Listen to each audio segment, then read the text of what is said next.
नमस्कार बच्चों, good morning. आप लोगों की बहुत मांग थी कि तत्सम तद्भव पढ़ा दिया जाए, इसलिए आज हम आपको महत्वपूर्ण टॉपिक यूपी बोर्ड के लिए तत्सम तद्भव का लेकर आए हैं।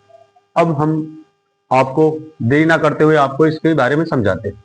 तो सबसे पहले टॉपिक क्या है आपका? तत्सम। तत्सम तद्भव क्या है आज का टॉपिक हमारा?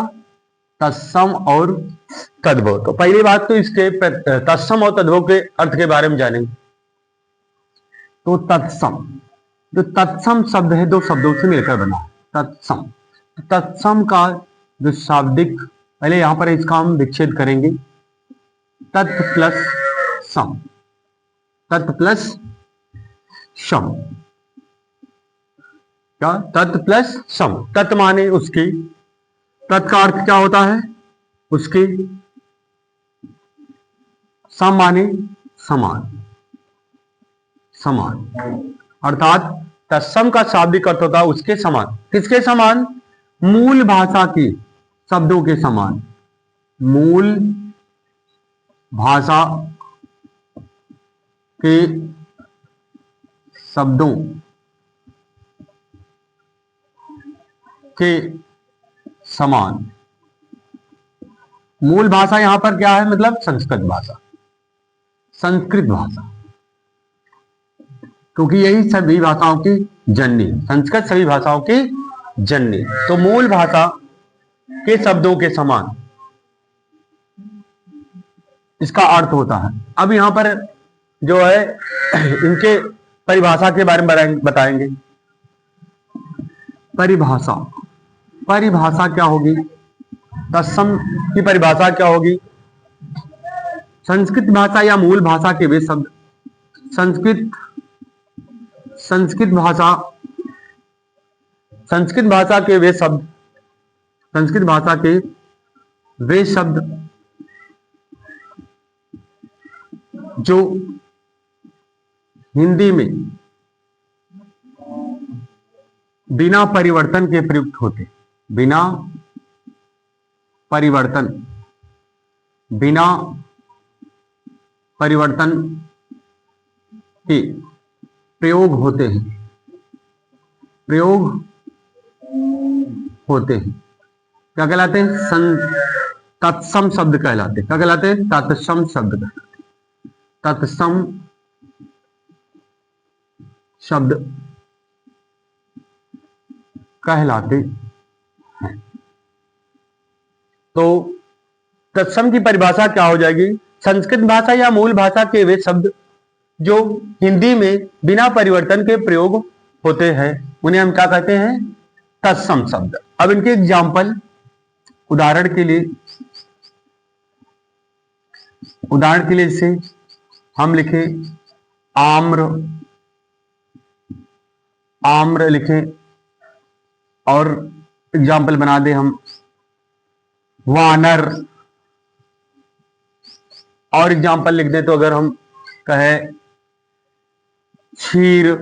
ये सभी किसके एग्जाम्पल? ये सारे सारे शब्द हैं जो तत्सम शब्द है। क्या है? तत्सम शब्द। वैसे भी अभी हम बताएंगे बहुत सारे आप लोगों को तत्सम शब्द, लेकिन एग्जाम्पल के लिए इतने रखेंगे। उसके बाद दूसरा टॉपिक है इसमें तत्सम में तद्भव। तद्भव, अब तद्भव के बारे में हम तुमको बताएंगे। तो यहां पर पहले एक बार फिर रिपीट कर दें तत्सम शब्द के बारे में। तो तत्सम शब्द की पहली परिभाषा, संस्कृत भाषा के वे शब्द, संस्कृत भाषा के वे शब्द जो हिंदी में बिना परिवर्तन के प्रयोग होते तत्सम शब्द कहलाते। जैसे आम्र है, वानर है, क्षीर है, और बहुत सारे शब्द हम लिख सकते हैं। जैसे हाथ को हस्त कहा जाता है, पैर को पाद कहा जाता है, और गर्दन को ग्रीवा कहा जाता है।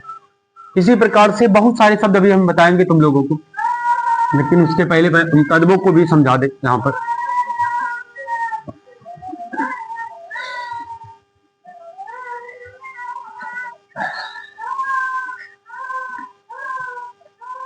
तो कभी कभी इनकी परिभाषा ही आ जाती, तद्भव।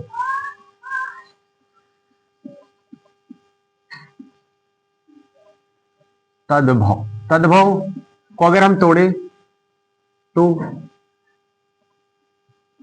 तत् तत् या तद दोनों लिख सकते हैं, कोई दिक्कत नहीं। तत् लिखें या तद लिखें, दोनों से। तो तद, तद माने उससे, भाव माने उत्पन्न, उत्पन्न। तो यहां पर तद्भव का अर्थ हो जाएगा उससे उत्पन्न, अर्थात किससे उत्पन्न? मूल भाषा, मूल भाषा से उत्पन्न वे सब, मूल भाषा से उत्पन्न। तो मूल भाषा से उत्पन्न मतलब संस्कृत भाषा से उत्पन्न वे सब। तो यहां पर तद्भव का आर्थिक शाब्दिक अर्थ क्या होगा? मूल भाषा से उत्पन्न या उससे उत्पन्न। तो तद्भव की परिभाषा क्या आ जाएगी? परिभाषा, परिभाषा। तो परिभाषा क्या आ जाएगी?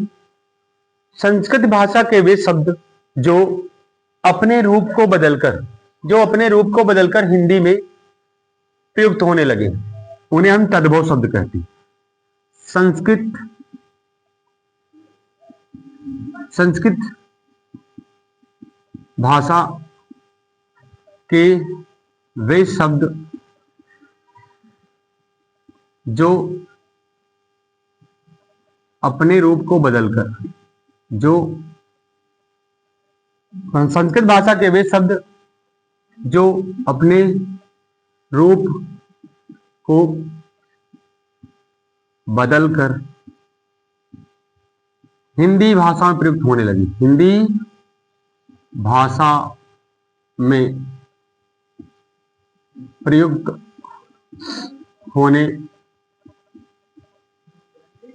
लगे हैं, उन्हें क्या कहते हैं? तद्भव कहते हैं। क्या कहते हैं उन्हें? उन शब्दों को, उन शब्दों को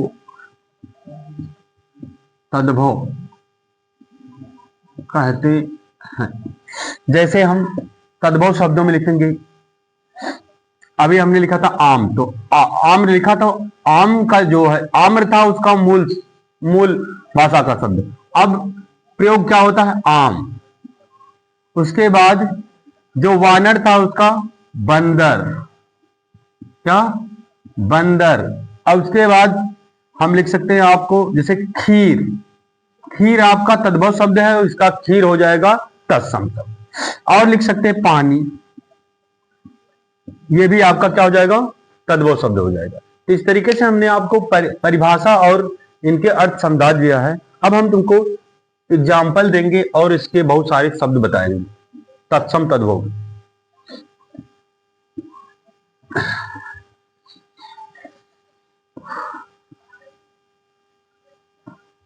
तो बच्चों अब हम तुमको बताएंगे यहां पर तत्सम तद्भव के बहुत सारे शब्द। तो यहां पर पहले लिखेंगे तद्भव, तद्भव एक तरफ लिखेंगे तत्सम। क्या लिखेंगे? तत्सम।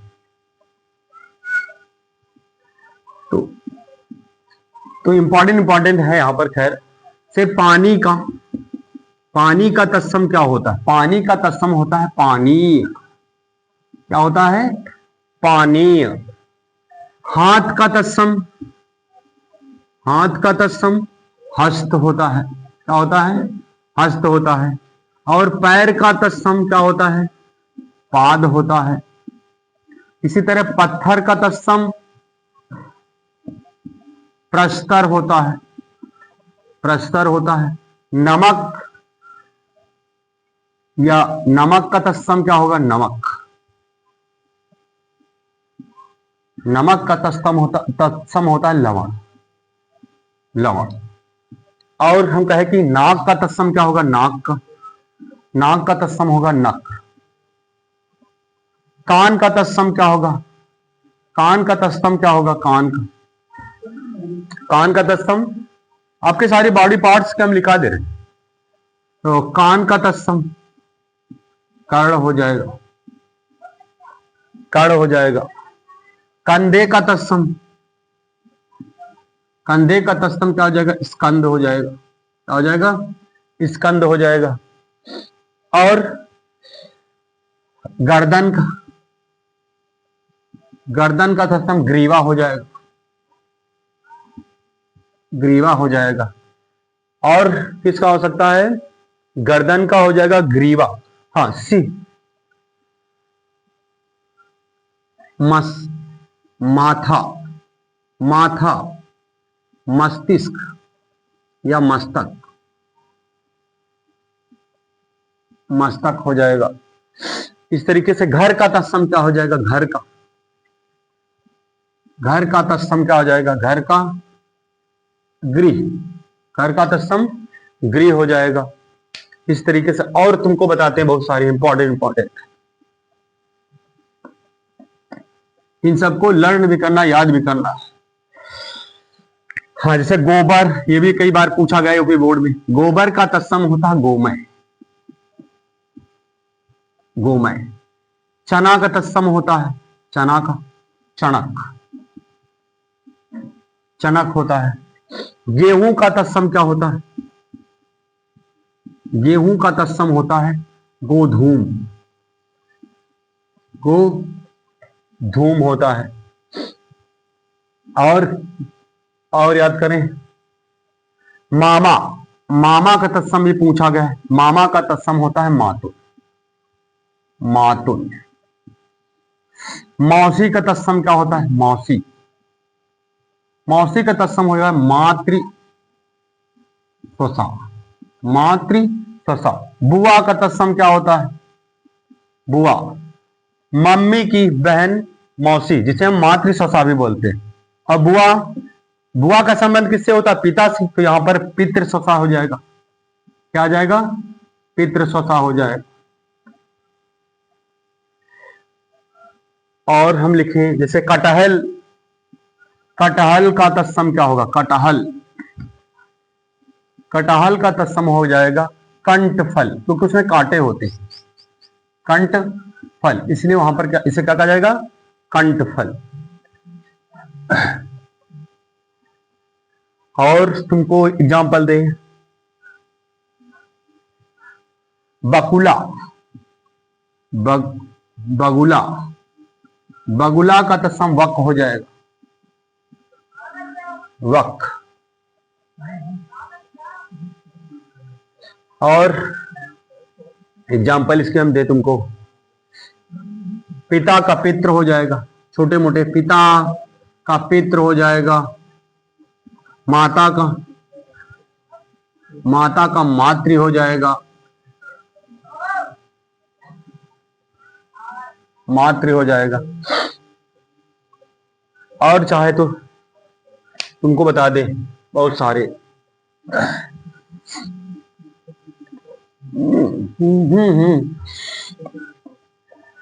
अब हम यहीं पर विराम लेते हैं। अगले क्लास में तुमको होमवर्क के लिए देंगे और बहुत सारे एग्जाम्पल आपको करवाएंगे, यहां पर याद करवाएंगे। जय हिंद, नमस्कार, गुड मॉर्निंग।